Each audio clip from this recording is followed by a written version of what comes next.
Since the two-wire decoder path follows the main pipes, you may want to install a Tee-splice to reach valves that are out on the main line. This is okay within the max distances specified for the wire that you're using. If you're using a 12 gauge, you'll be able to go about 7,500 feet maximum from the controller to the farthest decoder on the path. If you're using a 14 gauge wire, your distance is only about 5,000 feet from controller to the very end point on the path.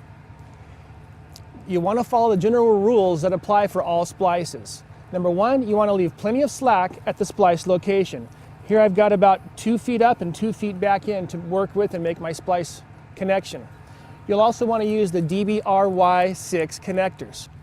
So here we'll start our first three-way splice, and this portion of the cable comes from the perpendicular part of the trench. It has a hard polyethylene jacket on the exterior, and you'll simply come back about 10-12 inches and you'll score the outer jacket, not pierce it through, just score it, and you should be able to snap it right off. Once it's snapped, it exposes the inner red and blue wires.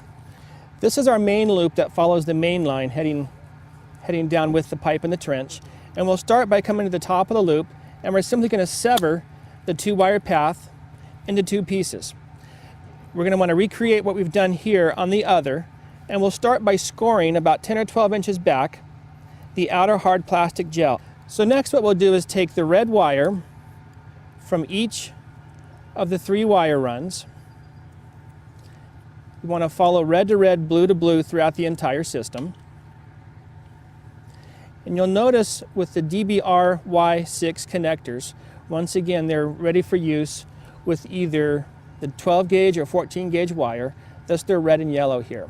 So you'll take those three cables and you'll affix them together in the first wire nut, put it on firmly, and at this point you want to make sure that none of these three cables are loose and wanting to come out. Remember, these connections are critical for the proper operation of your system.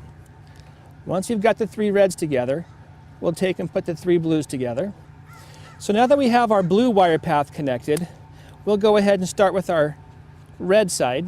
Once again, make sure your wire nuts are tight on here right now and none of your wires are loose and ready to come out.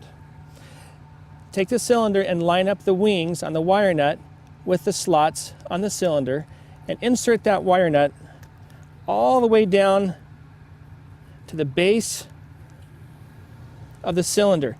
As you're doing that, the gel is being forced outward to create that waterproof connection. Then from there, simply route your three wires out the side slots, through those side channels. And once you've got them in the channels, lock down and snap that over. And you've got another good waterproof connection.